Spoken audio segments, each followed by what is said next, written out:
name is Theodore, and at 61, I thought I had built something worth being proud of. Not just the house. Though the house was something, 4 bedrooms on a half-acre in Beaverton, Oregon. The kind of place my father would have driven past slowly and said nothing, which was his way of saying everything. I'd paid it off 11 years ago. I had a pension from 32 years at the county water district, a modest brokerage account I'd barely touched, and a savings account my late wife Helen had started in 1987 with a deposit of $40. By last spring, that account held just over $200,000. Helen would have laughed at that number. She was frugal in the way that people who grew up without enough food are frugal, not as a strategy, but as a reflex. She passed 6 years ago. Pancreatic cancer. 11 weeks from diagnosis to the end. After that, it was just me, the house, and our 2 kids, my son, who I'll call by what I called him growing up, which was just son, and my daughter, who was always sweetheart until she wasn't anymore. I want to be honest about something before I tell you what happened. I was not a perfect father. I worked too much when they were young. I missed a school play. I was at a job site in Tillamook the week my son broke his collarbone and my wife handled it alone. And I have never fully forgiven myself for that. I say this because I don't want you to think the story is about a saint who was wronged. It's about a regular man who loved his children the best way he knew how, and who at 61 learned something about that love that nearly broke him.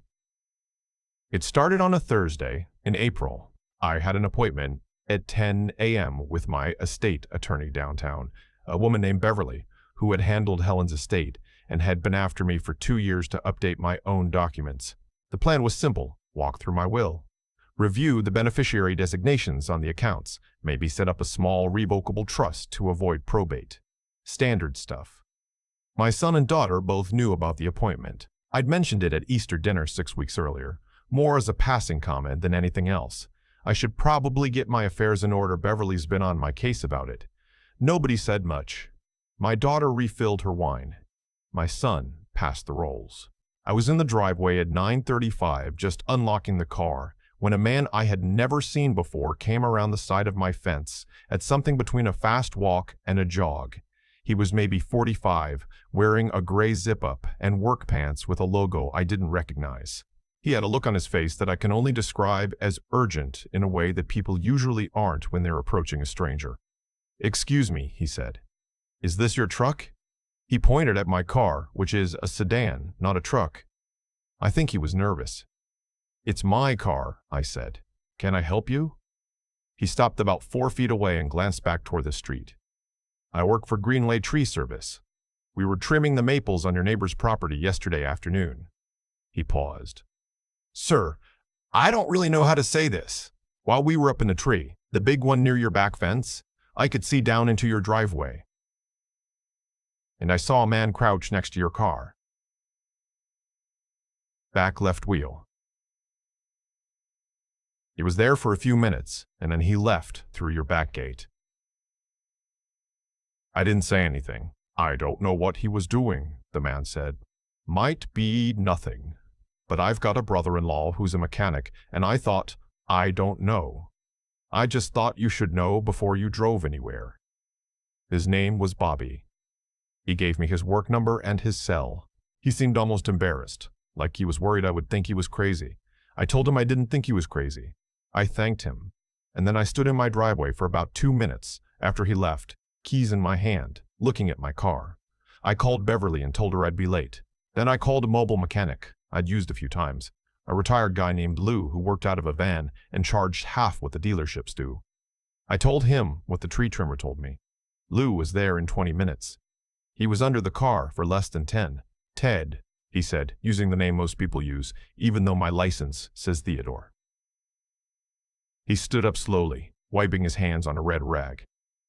"Your brake line's got a cut in it. Back left, like the man said. It's not a full cut. It's what they call a slow bleed. Enough fluid would leak out over 10-15 miles of driving. By the time you hit the highway, you'd have maybe 30% brake function. By the time you hit traffic." He didn't finish the sentence. He didn't have to. I sat down on the front step of my house. I want to tell you what was going through my mind, but the honest answer is, not much. There was a kind of white noise in my head, the way a television sounds when there's no signal. I was looking at my roses. Helen's roses, which I have kept alive through 8 Oregon winters through sheer stubbornness, and I was thinking about absolutely nothing. Lou called the non-emergency police line. An officer came, took a report, had the car towed. They said they'd look into it. I didn't hear back from them for 11 days, and when I did, they said they couldn't confirm the damage was intentional. Could have been road debris, they said. I knew that wasn't true, and I think they suspected it wasn't true either. But suspecting something and proving it are different things. In the meantime, I had a lot of time to think. I thought about who had been in my house recently. My son had helped me move a bookcase 2 weekends before.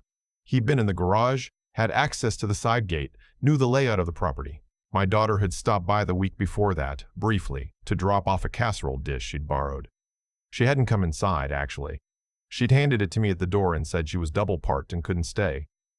I didn't want to think what I was thinking. I pushed it away for about 3 days. Then on the 4th day, I went to pick up my phone from the kitchen counter and found it open to my email. My email logged in on a screen I hadn't touched. I live alone. I hadn't had anyone over. And then I remembered. My son had used my phone 2 weekends ago to call his wife when his own battery died. He'd handed it back, or I'd thought he had. But I have a bad habit of leaving my phone in different rooms, and I couldn't remember exactly. I stood at the counter and looked at my inbox. Nothing seemed obviously opened or read. But I have a folder I'd set up years ago, mostly a joke, labeled important stuff, where I kept things like the account numbers for my brokerage, my insurance policy, and a letter from Beverly's office with my current will attached. The folder was right there on the home screen of my email, easy to find for anyone who went looking. I'm not a suspicious man by nature. Helen used to say I was the most trusting person she'd ever met, which she said as a compliment, but which I've come to understand was also a warning. I didn't say anything to my son or daughter. I just started paying attention. The next week, I made a point of mentioning at dinner. I'd had them both over, my son and his wife, my daughter and her boyfriend at the time, that I was thinking of changing Beverly's firm for someone less expensive. I said I was going to delay the estate planning meeting by a few months. I watched their faces. My daughter's boyfriend didn't react because he didn't know anything about any of this. My son's wife looked at her plate. My son said, "Whatever makes sense, Dad," in a tone that was too even, too careful, like a man who was rehearsed not reacting. My daughter said, "I actually think you should keep Beverly. She's thorough." She said it too quickly. I went home that night and sat in Helen's chair, the green wingback she used to read in, and I thought about my children for a long time. I am their father. I changed their diapers. I drove them to school for years on my way to work. I sat in hospital waiting rooms for each of them, at different ages, for different reasons. I taught my son to drive in an empty parking lot behind a shopping center that's now a parking garage, and I sat in the passenger seat trying not to grab the dash every time he braked too late. I taught my daughter to parallel park, and she got so frustrated she cried, and then got it right on the 3rd try, and I was so proud of her I could barely speak. I loved my children. I still do. That's what makes this so hard to say. I hired a private investigator. His name was... well, I'll call him the investigator. He came recommended by a friend of mine from the water district who had used him during a business dispute years ago. I told him I needed to know if my children had been accessing my financial accounts, my property, or anything related to my estate. It took him 2 weeks. He didn't find anything illegal, which was both a relief and not. What he found was a pattern. My son had been into my email. He'd found a way in through a shared family account I'd forgotten existed, a thing we'd set up years ago for sharing photos, and my password habits were, apparently, predictable.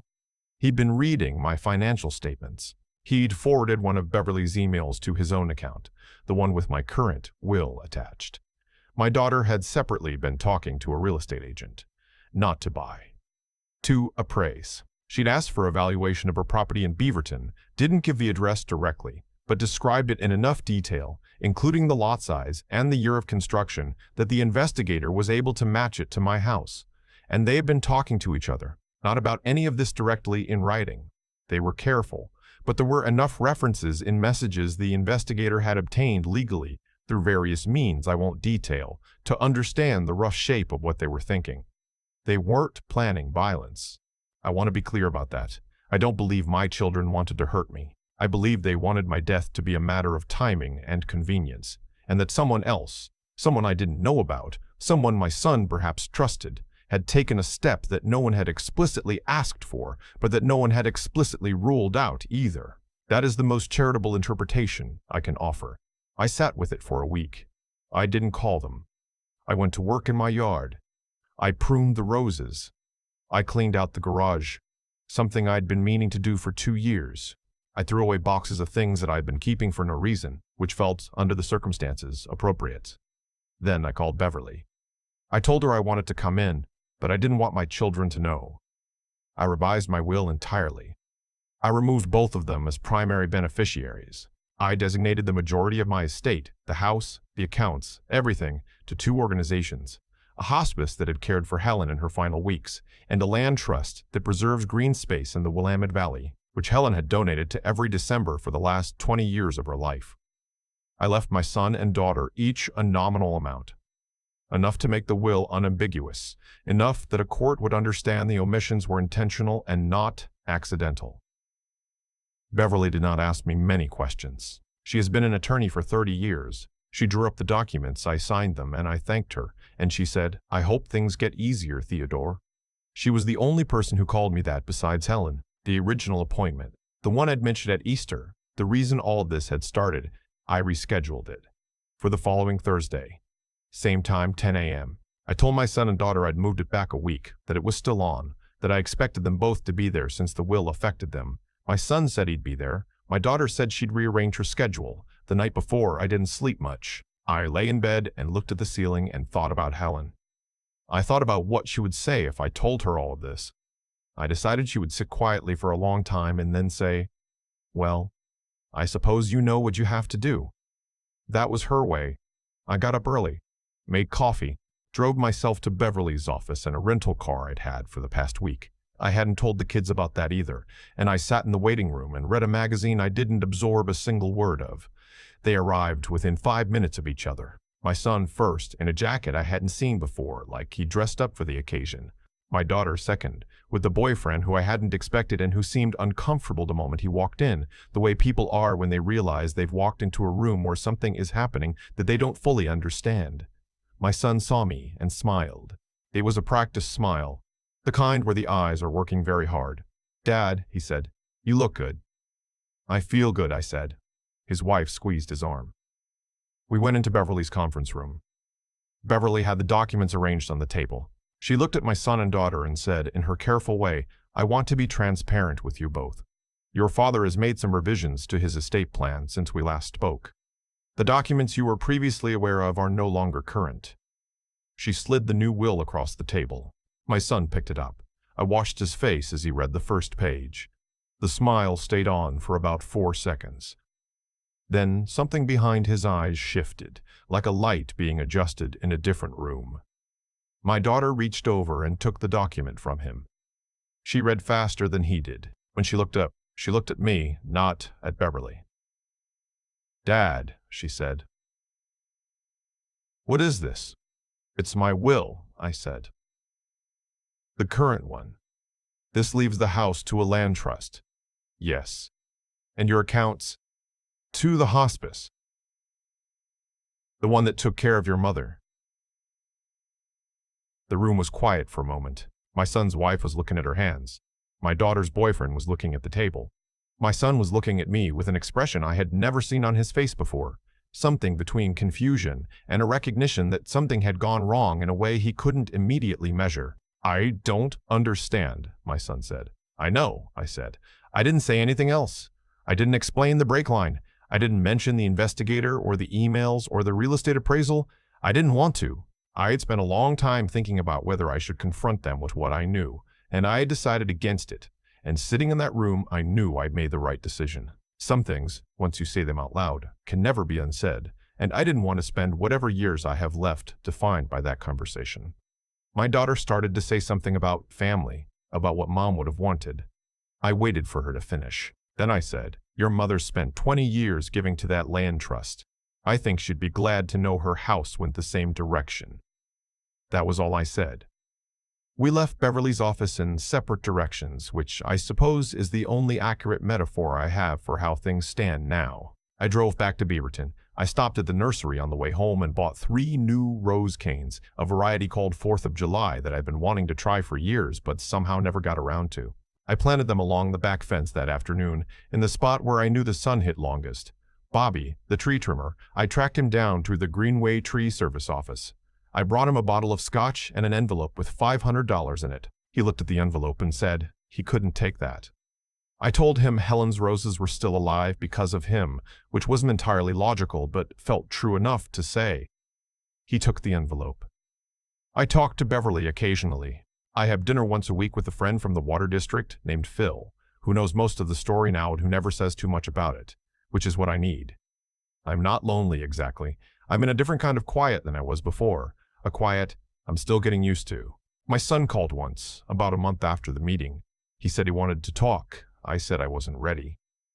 He hasn't called since, and I don't know if that means he understood or if it means something else.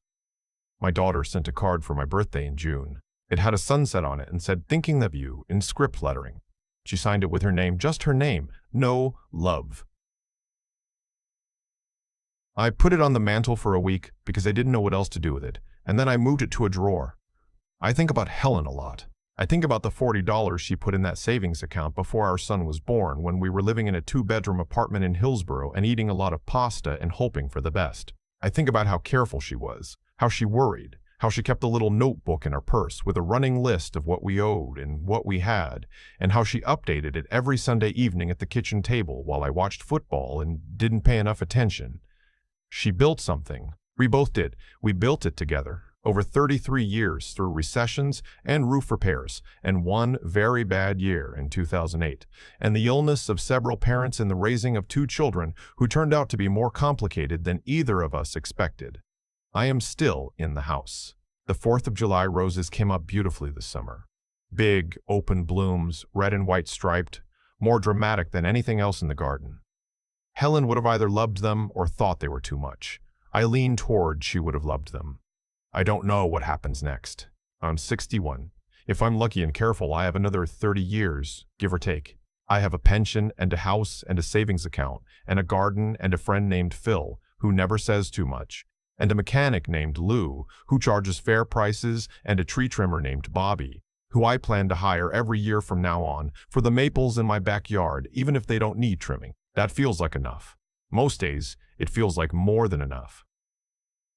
Helen used to say, and I've thought about this more in the last year than in the 6 years since she died.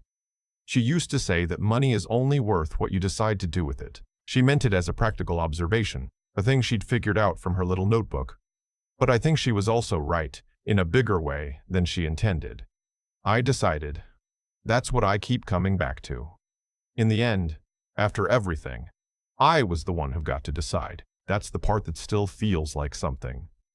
I've had a lot of time to sit with what happened, and I keep coming back to one thing. None of it started with the brake line. That was just the moment I couldn't look away anymore. The real thing, the thing that made all of it possible, started much earlier with me, with how much I wanted to believe that loving your children means trusting them without question. I confused those two things for a long time, and that confusion nearly cost me everything. What I've come to understand is that trust isn't something you give because someone is family. It's something that gets built, slowly, the same way anything real gets built, through small choices made consistently over years. My children made their choices. And the hard truth I had to face is that I made mine too, including the choice to stop paying attention. There's something people don't talk about enough when it comes to getting older. The world starts to feel settled. You've raised your kids, you've paid your debts, you've buried the people you loved, and somewhere in all of that you start to believe that the hard part is behind you. I believed that. I was sitting in the comfort of something I thought was earned, and I stopped being the kind of man who stays alert. That's not weakness exactly, but it's a gap, and gaps have a way of being found. Bobby found the gap first, on the other side of my fence, up in a maple tree, not looking for anything except a clear line to the next branch. He didn't have to say a word to me. He could have climbed down, loaded his equipment, driven away, and told himself it wasn't his business. A lot of people would have. Instead, he came around that fence and said something uncomfortable to a stranger, and that decision, that small, inconvenient, morally clear decision, is the reason I'm still here to tell this story. I think about that a lot. I think about how the world actually runs on those moments more than we admit. Not on grand gestures or dramatic confrontations, but on one person deciding that the right thing is worth the awkwardness. Lou was the same way. He could have looked at my car and said he didn't see anything definitive, covered himself, stayed neutral. He didn't. He wiped his hands on that red rag and told me the truth plainly, the way honest people do. I spent the weeks after Beverly's meeting asking myself whether I'd handled it the right way, whether I should have said more in that room, whether silence was cowardice dressed up as dignity. I still don't have a clean answer. What I know is that I chose not to become someone defined by anger. I had enough facts to be furious for the rest of my life. I chose not to be. That wasn't forgiveness. I want to be clear about that. What my children did was not something I'm prepared to call forgiven. At least, not yet. Maybe not ever. But I refuse to let their choices determine what kind of man I spent my remaining years being. Helen's money went to the hospice. The house will go to the land trust. And I'm still in the garden, still pruning, still paying attention. That's what I'd say to anyone who's sitting in a similar kind of quiet right now. Not the dramatic kind, but the slow, confusing kind where someone you love has shown you something true about themselves that you didn't want to see. Pay attention anyway. Stay clear about what you actually know versus what you hoped was true. And don't let grief about who someone turned out to be stop you from deciding, carefully and on your own terms, who you're still going to be. I decided. That part was always mine.